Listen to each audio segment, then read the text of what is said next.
देखा हमरे भैया की शक हो गइल बा। रोज अब हम तोरा से ना मिल पाई। काहे? वैसे भी हम 8 दिन खातिर थानाडी जाता नहीं। का करे? वहाँ एक रिश्तेदारी में ब्याह बा। कौनो चिंता के बात नहीं के। हम ओजिगी आ जाए। तू वहाँ कैसे आई बा? वहाँ तो बहुत पहरा रही ना। अरे हम अपने जान खातिर पाकिस्तान के बॉर्डर फान जाए। उ त बिहार है, वो छपरा जिला। हम आ जाए, तू चिंता मत करिया।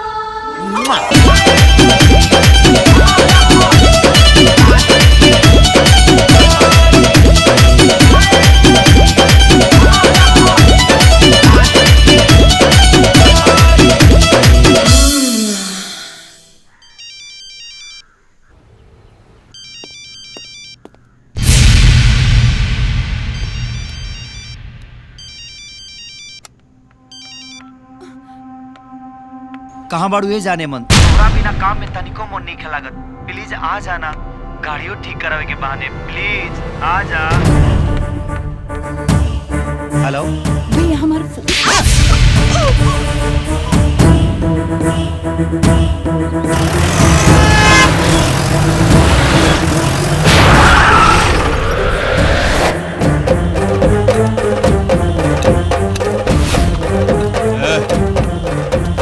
कन्हैया कौन है रे?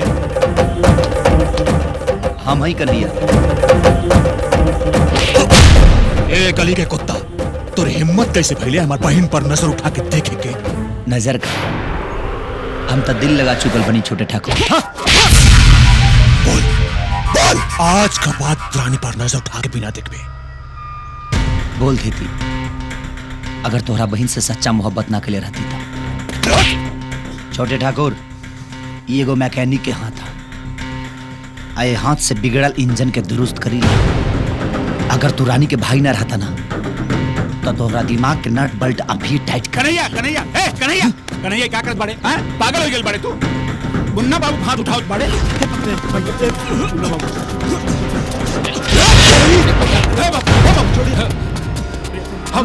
हम लोगों से हाथ जोड़ो तनी, हम माफी मांगो तनी। अरे उ नादान है ना समझ, ओकरा के माफ कर दी मुन्ना बाबू, माफ कर दी।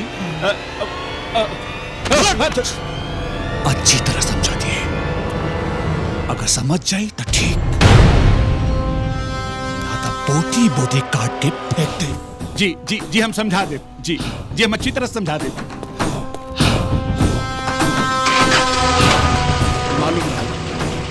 मालूम रहा हमरा के एक दिन ही तोहरा के समझौले रहनी कि रानी कौना खानदान के लड़की बिया। इतिहास गवाह बा चाचा, इतिहास गवाह बा कि जब भी मोहब्बत का आंधी बहल बा कौनो ना कौनो ऊंचा खानदान से ही टकराइल बा। हीर रांझा, श्री फरहाद, लैला मजनू। एक दिन तोहरो इतिहास बन जाई। भूल जा रानी के, भूल जा, नहीं तो भाई अभी छोटे ठाकुर आई गैल बाड़े। अगली बार राजन सिंह ही अपन फौज लेके गोला बारूद के साथ। जी गोली और बंदूक से डर गई मोहब्बत नहीं के कर सकत। और लोग हमरा के मोहब्बत के मसीहा कहेला। जब हम दूसरा के प्यार खातिर कुछ कर सकतनी तो अपना प्यार खातिर राजन सिंह के बाप से भी टकरा सकतनी हम। भैया उदू कौड़ी का मैकेनिक पागल कुत्ता हो गई बा। इतना मरली तब वो एक का नाम लेके भोंकता। ये सब एकरा वजह से होता। मैकेनिक से इसके अलावा दिया मन तो करत था कि बोटी बोटी काट के फेंक दे। और एकर जितना गलती बा ना वो से कहीं ज्यादा रहुआ के छाती ठोक के कतल। रानी हमार बहनी है, हमार साथे विश्वासघात ना कर दियो से विश्वासघात झुका दियो से तो अक्सर ना भैया, हम कौनो विश्वासघात नहीं की गईले। हम ऐसा कोनो कदम नहीं की उठावले जोना से राउर सर नीचे झुके।